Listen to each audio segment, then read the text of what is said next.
Hi hello வணக்கம், இது உங்கள் சிபி ஜோன். எல்லாரும் எப்படி இருக்கீங்க? இன்னைக்கு பற்றின தரமான ஒரு சம்பவத்தை பற்றி பேச போகிறோம். இன்னைக்கு சூப்பரான விஜய் சேதுபதி அவர்களுடைய எபிசோட் வரப்போகிறது. அதில் வந்து எவிக்ஷன் பற்றின விஷயங்கள் வரப்போகுது. அது மட்டும் இல்லாமல் விஜய் சேதுபதி அவர்கள் என்னென்ன பேச போகிறார், என்னென்ன குடும்பங்களுக்காக சந்தோஷப்பட போகிறார், யாரை பற்றிலாம் பேச போகிறார், என்னென்ன சொன்ன விஷயங்களை வந்துட்டு விவாதிக்க போகிறாரு, நேற்று நடந்த வெள்ளிக்கிழமை எபிசோடில் என்னென்ன நடந்துச்சு, என்ன சண்டைகளை பற்றி பேச போகிறாரு, யாருக்கு டோஸ் உழுவ போகுது, எதுக்காக வந்துட்டு பெஸ்ட்டு ஒஸ்ட்டு பர்ஃபார்மன்ஸ் சொல்லாமல் விட்டாங்க, இப்படி நிறைய கொஷனுக்கு பதில் சொல்ல போகிறாங்க. ஸோ அதுக்காக நம்ம காத்துட்ருக்கோம். அது மட்டும் இல்லாமல் வாரம் பார்த்தீங்கன்னா நம்ம இந்த வீடியோ கொடுத்துட்டே இருக்கும். இதன்படி நிறைய விஷயங்கள் நடந்துகிட்டே இருக்குது எவிக்ஷனில். ஸோ நீங்களும் நல்லா ஆதரவு கொடுக்குறீங்க. ஸோ மறக்காமல் நம்மளோட சேனலை சப்ஸ்கிரைப் பண்ணிட்டு பாருங்கள், லைக் பண்ணுங்கள், கமெண்ட் பண்ணுங்கள், ஷேர் பண்ணுங்கள். இப்போ வாங்க அந்த வீடியோக்குள்ளே போகலாம். ஸோ இந்த வாரம் பார்த்தீங்கன்னா கிட்டத்தட்ட வந்துட்டு மொத்தமாக 10 பேர் நாமினேஷன்ஸ் வந்தாங்க. ஒரே ஒருத்தர் வரவே இல்லை, கமருதீன். ஏன்னா அவர் இந்த வாரத்தோட வீட்டு தலை. ஸோ அவர் இந்த வாரம் வரல. ஸோ மோரார்லெஸ் இதில் வரவங்க தான் வந்துட்டு டாப் 5 வர போகிறாங்க அப்படின்ற மாதிரி தான். ஏன்னா இதில் வந்தவங்களுக்கு என்னென்ன ஓட்டு வந்திருக்கோ அதுதான். அப்படின்னு பார்க்கும்போது நிறைய சம்பவங்கள்லாம் நடந்திருக்கு. சரி, இப்போ இந்த வாரம் பார்த்தீங்கன்னா மேக்ஸிமம் டபுள் எவிக்ஷன் இருக்கிறதுக்கு வாய்ப்புகள் இருக்குது. இருந்தாலும் யாருக்கு முதல் வாய்ப்பே இல்லை, யார் வெளியே போக போகிறாங்க அப்படின்ற விஷயங்களை ஒன் பை ஒன்னாக பார்க்கலாம். ஸோ ஃபஸ்ட்டு இந்த வீட்டை விட்டு போகிறதுக்கு வாய்ப்பே இல்லை அப்படின்ற வரிசையிலேருந்து போகலாம். ஸோ ஃபஸ்ட்டில் யார் இருக்கா அப்படி பற்றி நம்மளுடைய கானா வினோத் இருக்காங்க. அவர் எனக்கு தெரிஞ்சு இந்த வாரம் இல்லை, இந்த 106 நாளும் கண்டிப்பாக இருந்துட்டு தான் போவார் அப்படின்றத மாற்றுக்கிறது கிடையாது. ஏன்னா ஓட்டு பார்த்தீங்கன்னா சும்மா தாறுமாறு தக்காளி சோறு மாதிரி வந்துட்டு அவருடைய ஓட்டு வந்துக்கிட்டே இருக்குது. அது மட்டும் இல்லாமல் அவரோட கேமு இம்ப்ரூவ்மெண்ட்டு செம்மையாக இருக்குது, கவுண்டர் அட்டாக்கிங் அழகாக இருக்குது. இப்போல்லாம் பார்த்தீங்கன்னா அந்த ஹர்ட் பண்ணுற விஷயங்கள்லாம் ரொம்ப ரொம்ப கம்மியாகிடுச்சு. இன்னும் கொஞ்சம் சுதாரித்து விளாடணும், அவர் பேசுகிற வார்த்தையில் கொஞ்சம் கவனம் செலுத்தணும். அதை மட்டும் பண்ணிவிட்டு இன்னும் கொஞ்சம் கேமை இம்ப்ரூவ் பண்ணாங்கன்னா வேறு மாதிரி வெறுத்தனமாக இருக்கும். அது மட்டும் இல்லாமல் அடுத்த வாரம் டிக்கெட்டு ஃபைனலில் வரப்போகுது. கண்டிப்பாக வினோத் வந்து வேறு மாதிரி ஒரு சம்பவம் பண்ணுவார், இல்லை மாற்றுக்கிறது கிடையாது. இப்போதைக்கு அவர் வந்து இந்த வீட்டை விட்டு போகிறதுக்கு வாய்ப்பே இல்லை, வீட்டை பூட்டிட்டு வேணால் போவார். அந்த அளவுக்கு ஒரு ஸ்ட்ராங்கான ஒரு பொசிஷனில் இருக்கார். அடுத்தபடியாக ரொம்ப ஸ்ட்ராங்கான பொசிஷனில் யார் இருக்காங்க அப்படின்னு பார்த்தீங்கன்னா நம்மளுடைய திவ்யா இருக்காங்க. திவ்யாவுக்கும் பார்த்தீங்கன்னா ஓட்டு செம்மையாக வந்துட்டுருக்கு. இது வரைக்கும் வந்த நாள்லேருந்து இப்போ வரைக்கும் வந்து ஓட்டு வந்து கம்மியான சரித்திரமே இல்லை. ஒன்று ஃபஸ்ட்டில் இருப்பாங்க, இல்லை செகண்டில் இருப்பாங்க. அந்த ஃபஸ்ட்டில் எப்போ இருப்பாங்கன்னா அப்போ வினோத் இல்லாத காரணத்தால் ஃபஸ்ட்டில் இருப்பாங்க. வினோத் வந்துட்டால் செகண்டில் வந்துடுவாங்க. ஸோ அந்தளவுக்கு அவங்களுக்கு பார்த்தீங்கன்னா ஓட்டு வந்துட்டுருக்கு. அது மட்டும் இல்லாமல் நிறைய பேர் அவங்களுக்கு ஃபேனாக இருக்காங்க. ஏன்னா நிறைய சேனல்ஸில் வந்து இவங்க ஒர்க் பண்ணியிருக்காங்க போல இருக்குது, நிறைய சீரியல்ஸ் இருக்காங்க போல இருக்குது. அதனால் ஓட்டு வந்துகிட்டே இருக்குது.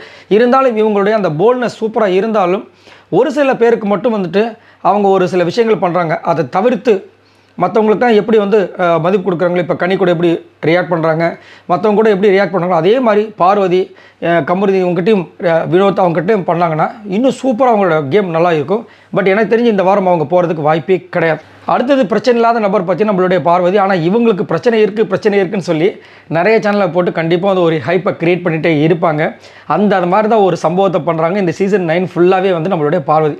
ஸோ இவங்களால தான் வந்துட்டு ஹேட்டர்ஸுக்கும் சரி சப்போர்ட்டர்ஸுக்கும் சரி நிறைய விஷயங்கள் போயிட்டே இருக்குது. அது மட்டும் இல்லாமல் நேற்று ஒரு கம்பேக் கொடுத்தாங்க பாருங்கள், கமெண்ட்ஸ் ஃபுல்லாக தெரிக்குது, கம்பேக் பாரு, வா பாரு அப்படின்ட்டு. ஆனால் ஒரு வாட்டி விஜய் சேதுபதி அவர்கள் சொன்னார், அதை 1000 வாட்டி உள்ளே இருக்கிறவங்க எல்லாருமே இமிட்டேட் பண்ணாங்க. பார்த்திங்கன்னா அதாவது ட்ரெண்டிங் ஆகிடுச்சு, பாரு அப்படின்ட்டு. நல்லாயிருக்கு. ஆனால் அவர் பார்த்தோன்னா கண்டிப்பாக வந்துட்டு இதுக்கு முன்னாடி சீசனில் ஞாபகம் இருக்குன்னு நினைக்கிறேன், விஷால் வந்துட்டு ஆமாம் தானே அப்படின்னு சொன்னதை வந்து இது வரைக்கும் சொல்லவே கிடையாது. அவர் மைண்டில் அது பதிஞ்சிருச்சு, விஜய் சேதுபதி அவர்கள் மைண்டில். இப்போ பாரு சொன்னதை இவங்க இவ்வளோ தூரம் சொன்னதுனால அவர் இதையும் சொல்லாமல் விட்டுருவாரோ அப்படின்ற மாதிரி. ஆனால் ரொம்ப அழகாக இருந்துச்சு, விஜய் சேதுபதி அவர்கள் சொல்லும்போது ரொம்ப அழகாக இருந்துச்சு. அது மட்டும் இல்லாமல் பார்வதி நேற்று பண்ண சம்பவங்கள் செம்ம மாசாக இருந்துச்சு. அதே மாதிரி வார்த்தை விடாமல் கண்ட்ரோலாக இருந்தாங்க. அந்த டான்ஸ் மட்டும் எனக்கு கொஞ்சம் பிடிக்கல. ஆனால் அதுவும் பண்ணாமல் இருந்துச்சுன்னா ரொம்ப கஷ்டமாக இருக்குது. ஏன்னா ஆப்போசிட்டில் திவ்யா அந்த அளவுக்கு வந்துட்டு அவங்களுக்கு டஃப் கொடுத்துட்டு இருந்தாங்க. இப்போது எனக்கு தெரிஞ்சு இந்த வாரமில் அவங்களும் வந்து 106 நாள் கண்டிப்பாக இருந்துட்டு தான் போவாங்கன்றது என்னோட கருத்து. அடுத்தது பிரச்சனை இல்லாத நபரில் வந்துட்டு கனி வந்திருக்காங்க. என்னங்க சொல்கிறீங்கன்னா கனி லாஸ்ட்டாக அப்படியே கொஞ்சம் மேலே தான் இருந்தாங்க, சர மேலே வந்துட்டாங்க. நான் ஆல்ரெடி உங்களுக்கு சொன்னதான் இந்த வாரம் ஃப்ரீ டாஸ்கில் மேபி விஜயலட்சுமி வந்தாங்கன்னா அவங்களுக்கு ஓட்டு இன்க்ரீஸ் ஆகும், கண்டிப்பாக வந்து டாப் 5 வந்துருவாங்கன்னு சொல்லியிருந்தேன். பார்த்தீங்களா, இப்போ பார்த்தீங்கன்னா இந்த வாரம் கண்டிப்பாக போக மாட்டாங்க. ஏன்னா நல்ல ஒரு ஓட்டு இருக்குது.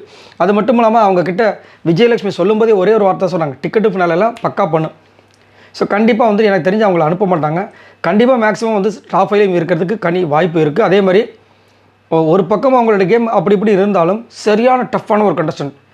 டிக்கெட்டு ஃபைனலில் இவங்களை யோசிக்கிறோன்னா அப்போ எந்த அளவுக்கு ஒரு ஆக்டிவான ஸ்போர்ட்டிவான பர்சன் பார்த்துக்குங்களேன். அடுத்தது பிரச்சனை இல்லாத நபரில் பார்த்தீங்கன்னா நம்மளுடைய அரோரா இருக்காங்க. பட் நிறைய பேரோட மைண்ட் செட்டப் என்னவாக இருக்குன்னா இவங்க எப்போ போவாங்க, இவங்க என்ன பண்ணுறாங்க அப்படின்னு. ஈவன் இவங்களுடைய ஃப்ரெண்டே இந்த வாரம் வந்துட்டு நீ எல்லாம் எப்படி இவ்வளோ தூரம் வந்த அப்படின்னு சொல்கிற விஷயங்கள், அதை வந்து இப்போது உண்மையிலேயே கேமுக்கு வந்துட்டு ஒரு நல்ல எஃபர்ட் கொடுத்தவங்க கிட்ட போய் நீங்கள் போய் இப்போது விஜய் பார்வதிக்கிட்டயோ திவ்யா கிட்டேயோ இல்லை கமருதன்கிட்டயோ வினோத்கிட்டயோ யார்கிட்டயாவது இந்த மாதிரி ஒரு வார்த்தை சொன்னீங்கன்னா அவ்வளோதான், வீடு தாங்காது, கொதிச்சு எழுந்துருவாங்க. ஏன் அப்படின்னா அவங்க உண்மையிலேயே போட்டிருக்காங்க ப்ளஸ் ஆர் மைனஸ் ஏதோ ஒன்று.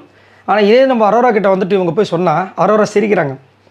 அப்போ உண்மையிலேயே அவங்க புலன்றதை அவங்க ஒத்துக்கிறாங்க. ஈவன் அவங்க ஃப்ரெண்டு சொல்லும்போது சிரிக்கிறாங்க. சரிங்களா? நிறைய பேருக்கு கோபம் என்னென்னா இவங்களோட அந்த பிளேஸில் வேறு யாருக்கா சான்ஸ் கிடச்சிருந்தா இன்னும் நல்லா இருந்திருக்குமே, அதை இவங்க வந்துட்டு இப்படி வச்சுருக்காங்களேன்றது தான். ஸோ ஆனாலும் கண்டிப்பாக இந்த வாரம் அதாவது இன்றைக்கி போகிறதுக்கு வாய்ப்பு இல்லைன்ற மாதிரி தான் கட்டம் சொல்லுது. உங்களோட கருத்தை சொல்லுங்கள். அடுத்தது பிரச்சனை இல்லாத நபர் வரிசையில் யார் இருக்காங்கன்னா சாண்ட்ரா. ஸோ சாண்ட்ராவோட கேம்லாம் பார்த்தீங்கன்னா போன வாரம் எப்படி இருந்துச்சுன்னு இப்போ இருக்கிற சாண்ட்ரா கம்பேர் பண்ணால் அது உண்மையிலேயே சாண்ட்ரா தானன்ற அளவுக்கு நம்மளை வந்து திங்க் பண்ண வைக்கிது. ஏன்னா அப்படி டிராஸ்டிக்காக சேஞ்சு, சிரிக்கிறாங்க, கோவப்படுறாங்க, ப்ளஸ் எல்லாத்தையும் அட்ஜஸ்ட்மெண்ட் பண்ணுறாங்க, கேமை செம்மையாக அனலைசிஸ் பண்ணுறாங்க, ஒருத்தங்க இதை தான் பண்ணுறாங்கன்றாங்க. திவ்யாவோட கேமை வாட்ச் பண்ணிட்டு திவ்யாவோட வலையிலேருந்து வெளியே வராங்க. அதை அவங்களே சொல்கிறாங்க, திவ்யா வந்து என்னை வீக்கராக நினைக்க ஆரம்பிச்சிட்டா, இனிமேல் என்கிட்ட வரமாட்டா. எல்லாமே செம்ம டெக்னிக்கு வேறு மாதிரி இருக்காங்க. செம்ம சம்பவம். எனக்கு தெரிஞ்சு இந்த வாரம் போகிறதுக்கு வாய்ப்பே கிடையாது. அடுத்தது பார்த்தீங்கன்னா பிரச்சனை இருக்கிற நபர்கள்லாம் கொஞ்சம் கொஞ்சமாக வராங்க. ஆக்சுவலாக சாண்ட்ராக்கும் பிரச்சனை இருக்குது, ஆனால் பெரிய அளவில் பிரச்சனை இல்லை. ஸோ அடுத்தது பிரச்சனை இருக்கிற நபரில் கொஞ்சம் வாய்ப்பு அதிகமாக இருக்கிறது பார்த்திங்கன்னா நம்ம விக்ரமுக்கு இருக்குது. எனக்கு தெரிஞ்சு விக்ரம் போகக்கூடாது. ஏன்னா விக்ரம் ஏதோ ஒரு விஷயங்கள் கொடுத்துருக்காரு இந்த வீட்டுக்கு, இந்த பிக் பாஸ் கேமுக்கு ஒன்று கொடுத்துருக்காரு. ஃபஸ்ட்டு ஸ்டார்டிங் 4 வாரம் அப்படி இப்படின்னு இருந்தாலும் நெகட்டிவோ பாசிட்டிவோ ஏதோ ஒரு கேம் கொடுத்துருக்காரு. அது வந்துட்டு வீக்லி டாஸ்க்லலாம் அவரோட ஃபுல் எஃபர்ட்டை பார்க்கலாம். ஸோ இருந்தாலும் அவங்க வீட்டிலேருந்து வந்தவங்களும் ரொம்ப ஜென்யூனாக பேசுகிறாங்க, அது வந்து மாற்றுக்கிறது கிடையாது. இருந்தாலும் அவருக்கு இப்போ வந்து திடீர்னு ஓட்டு கம்மியானது காரணம் போன வாரம் அவர் பண்ண விஷயங்கள் நிறைய பேர் வந்து பாதிச்சிருச்சு, அதனால் ஓட்டு கம்மியாக வந்திருக்கு. பட் என்னை கேட்டிங்கன்னா இந்த வாரம் கண்டிப்பாக விக்ரம் போகக்கூடாது. பட் கொஞ்சம் டேஞ்சரில் தான் இருக்கார். அடுத்தது பிரச்சனையாக இருக்கிற நபரில் பார்த்திங்கன்னா நம்ம சபரி இருக்காங்க. இதைத்தான் நான் முதல்லேருந்தே சொல்லியிருந்தேன். சபரி சூப்பரான ஒரு கண்டஸ்டண்ட்டு. ஃபஸ்ட்டு 2 வாரம் பார்த்திங்கன்னா வேறு மாதிரி ஒரு சம்பவத்தை பண்ணிட்டு இருந்தார். நான்லாம் மைண்டில் வந்து ஃபிக்ஸ் பண்ணது என்னென்னா கண்டிப்பாக வந்துட்டு அவர் இந்த டைட்டிலுக்கு அடித்து தூக்கிடுவார் அப்படி தான் நினச்சிட்டு இருந்தேன். பட் சம்வாட் எங்கேயோ ஒரு மிஸ் பண்ணி, அதுவும் குறிப்பாக விஜய் பார்வதிக்கு இவருக்கும் நடந்த அந்த ஒரு பிரச்சனை, அந்த தலை டாஸ்க்கு அப்புறமா பார்த்திங்கன்னா அப்படியே கேமை தொலைச்சிட்டு அவருக்கு புரியல, கன்ஃபியூஷன் ஆகிட்டார். ஸோ அதுதான் வந்துட்டு இப்போ வரைக்கும் பார்த்திங்கன்னா ஒரு கன்ஃபியூஷன் ஸ்டேட்லேயே இருக்கார். அதை விட்டு வெளியே வந்தார்னா சான்ஸே இல்லை. அவ்வளோ அற்புதமான மனிதர், நிறைய நல்ல விஷயங்கள் பண்ணியிருக்கார். அதுதான் ஒரு கஷ்டமாக இருக்குது. இந்த வாரத்தை மிஸ் பண்ணிட்டான்னா டிக்கெட்டு ஃபைனலில் வாங்குறதுக்கு செம்ம சூப்பரான ஒரு ஸ்போர்ட்டிவ் பர்சன் பார்க்கலாம் என்ன நடக்குதுனால டேஞ்சரில் தான் இருக்காங்க. அடுத்தது ரொம்ப டேஞ்சரான பொசிஷனில் யார் இருக்காங்கன்னா அமித் அவர்கள். ரொம்ப சூப்பரான ஒரு கண்டஸ்டன்ட், எனக்கு ரொம்ப பிடித்த நபர். நல்ல தங்கமான மனசு, நல்ல ஒரு குழந்தைக்கு அப்பா. இவ்வளோ விஷயங்கள் இருக்குது. யார் எழுதாலும் போய் ஆதரவு கொடுக்குற ஒரு தங்கமான மனிதர். அது எல்லாருக்கும் வராது. யார் தப்பாக நினச்சாலும் நான் அவங்களுக்கு ஆதரவு கண்டிப்பாக கொடுப்பேன் அப்படின்ற மாதிரி ஒரு சூப்பரான விஷயத்தை வந்து பண்ணுறாரு. ரொம்ப நல்லா இருக்குது. அடுத்தது ரொம்ப பிரச்சனையாக இருக்கிற நபர் கண்டிப்பாக வந்து 99.99% பிரச்சனையாக இருக்கிற ஒரு நபர் பார்த்திங்கன்னா நம்மளுடைய சுபிக்ஷா. ஸோ சுபிக்ஷா கண்டிப்பாக இந்த வாரம் வீட்டை விட்டு வெளியே போகிறதுக்கு உண்டான வாய்ப்புகள் எக்கச்சக்கமாக இருக்குது. கண்டிப்பாக அவங்க தான் போகிறதுக்கு அதான் கட்டம் சொல்லுது. சரிங்களா?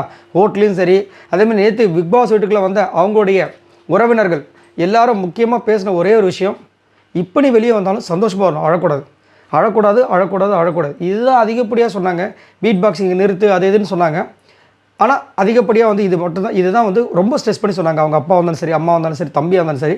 ஸோ எனக்கு தெரிஞ்சு அதே மாதிரி லாஸ்ட்டாக வந்து இந்த பொண்ணோட ஃபேமிலி வர வைக்கிறதுக்கு காரணமும் அதுவாக இருக்கலாம். ஏன்னா அவங்க ஊர் வந்து தூத்துக்குடி. ஸோ அங்கேருந்து இங்கே வந்து திரும்ப போயிட்டு வர முடியாது. அந்த ஒரு காரணத்துக்காக லாஸ்ட்டாக அவங்களை வர வச்சு அப்படியே அவங்க கூட அனுப்பி வைக்கலாம் அப்படி முடிவு பண்ணாங்களான்னு தெரியல. உங்களுக்கு என்ன தோணுதுன்னு சொல்லுங்கள். ஸோ இன்றைக்கி கண்டிப்பாக வந்து டபுள் எவிஷன் இருக்கிறதுக்கு வாய்ப்பு எக்கச்சக்கமாக இருக்குது. அதில் ஒருத்தர் கண்டிப்பாக சுபிக்ஷாவாக இருக்க வாய்ப்பு இருக்குது. கூட யார் இருப்பாங்கன்றதை நீங்கள் கமெண்ட்ஸில் சொல்லுங்கள். பாய் நண்பர்களே.